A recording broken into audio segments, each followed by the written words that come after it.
Saudara-saudara sahabat rohani yang dikasihi Tuhan, sebelum kita memasuki renungan ini, marilah kita berdoa. Kasih karunia dan damai sejahtera dari Allah Bapa kita dan dari Tuhan Yesus Kristus menyertai kamu. Amin. Firman Tuhan renungan bagi kita pada saat ini diambil dari kitab Zefanya pasal 3 ayat 7. Demikian firman Tuhan. Aku sangka tentulah ia sekarang akan takut kepadaku, akan mempedulikan kecaman dan segala yang kutugaskan kepadanya tidak akan lenyap dari penglihatannya. Tetapi sesungguhnya mereka makin giat menjadikan busuk perbuatan mereka. Sahabat rohani yang baik hati, nats ini sangat indah. Oleh karena itu kita mengambil tema jangan mengabaikan teguran dari Tuhan. Nabi Zefanya hidup pada masa pemerintahan Raja Manasye. Dalam zaman pemerintahan Manasye, bangsa Israel sedang mengalami kemerosotan moral dan spiritual yang hebat sekali. Manasye bahkan mendirikan sebuah altar untuk menyembah matahari, bulan, dan juga dewi orang Asyur di Babel. Atas perintah Raja Manasye, setiap anggota keluarga Israel itu diwajibkan untuk ikut dalam ibadah penyembahan berhala tersebut. Hal inilah yang kemudian yang ditentang oleh Nabi Zefanya. Ia melihat bahwa bangsa Israel telah membiarkan kesesatan masuk dan pada akhirnya mereka ikut dalam penyembahan tersebut. Hal ini menyebabkan mereka meninggalkan Tuhan. Bangsa itu telah berpaling dan terlibat dalam penyembahan berhala. Keadilan ditinggalkan dan terjadilah perilaku amoral. Zefanya bernubuat tentang penghakiman Tuhan yang akan datang akibat dari perbuatannya itu. Tuhan tidak akan segan-segan murka dan menghukum atas ketidaksetiaan mereka. Tetapi di balik itu semua Tuhan melalui Nabi Zefanya masih menawarkan harapan dan penebusan jika mereka bersedia berbalik kepada Tuhan. Sahabat rohani yang dikasihi Tuhan Yesus Kristus, dalam Zefanya 3 ayat 7 ini, Nabi Zefanya mengungkapkan keyakinannya bahwa Tuhan seharusnya takut kepada bahwa mereka seharusnya takut kepada Allah. Kata takut dalam konteks ini mengacu pada rasa hormat serta kekaguman terhadap otoritas dan kekudusan Tuhan.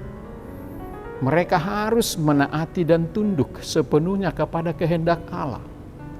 Zefanya percaya bahwa jika mereka ingin mengindahkan ajaran dan peringatan Allah, tanah dan bangsa mereka akan terpelihara dan terlindungi dari kehancuran dan mereka akan hidup sejahtera.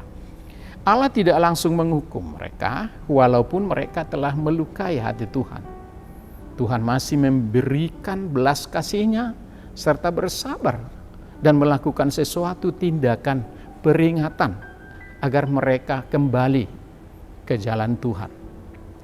Tetapi jangankan mengindahkan peringatan dan teguran Tuhan. Mereka justru semakin melakukan kejahatan karena merasa bahwa Tuhan akan terus berbaik hati kepada mereka karena mereka adalah umat kesayangannya. Zefanya meratapi kenyataan bahwa bangsa itu tidak peduli, abai, dan tidak menanggapi peringatan serta panggilan Allah untuk bertobat dan melakukan kebenaran. Sebaliknya mereka bangun pagi-pagi untuk mengejar keinginan dan praktik-praktik yang rusak. Hal ini menyoroti sikap keras kepala serta penolakan mereka untuk mengindahkan apa yang diinginkan Tuhan. Oleh karena itu kesabaran Tuhan ada limitnya. Tidak ada kata lain yang bisa mengubah keputusan Tuhan.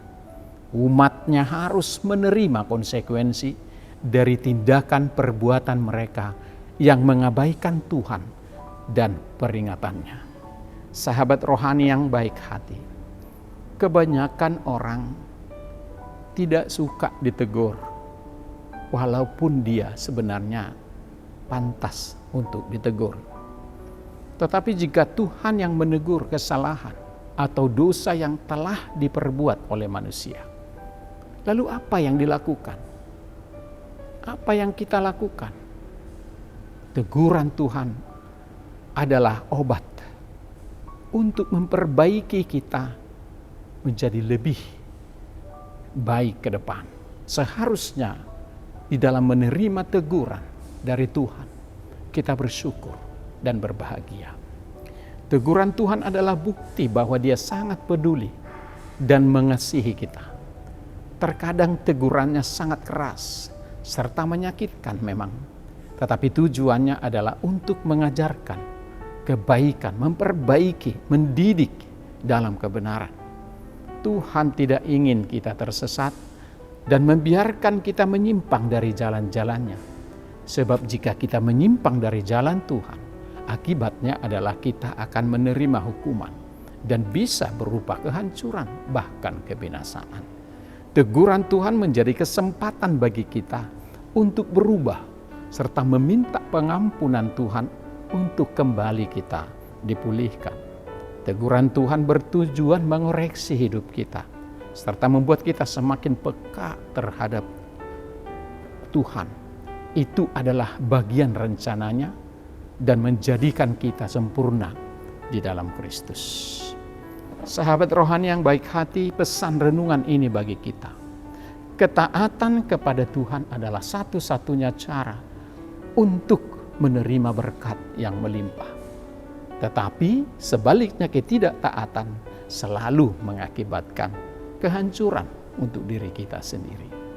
Raja Saul juga belajar tentang mahalnya sebuah ketidaktaatan. Saul sebenarnya telah memulai pemerintahannya dengan rendah hati dan penuh dengan belas kasihan.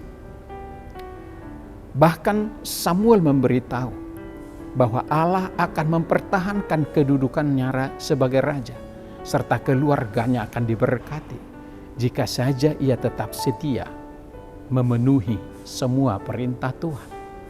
Tetapi satu saat ketidaktaatan telah mengubah jalan hidupnya. Saat Saul menghadapi pertempuran melawan tentara Filistin yang sangat banyak dengan perlengkapan persenjataan, lawan yang begitu hebat, tetapi dia hanya memiliki sekelompok kecil pengikut yang ketakutan dan tidak terlatih. Ketika menunggu kedatangan Samuel untuk mempersembahkan korban sebelum menuju medan perang, Saul tidak sabar dan mempersembahkan korbannya sendiri tanpa Samuel. Saul akhirnya mati di tangan orang Filistin, musuh yang Tuhan perintahkan untuk dihancurkan oleh Saul. Ini adalah menjadi terbalik, bahwa Saul yang akan dihancurkan.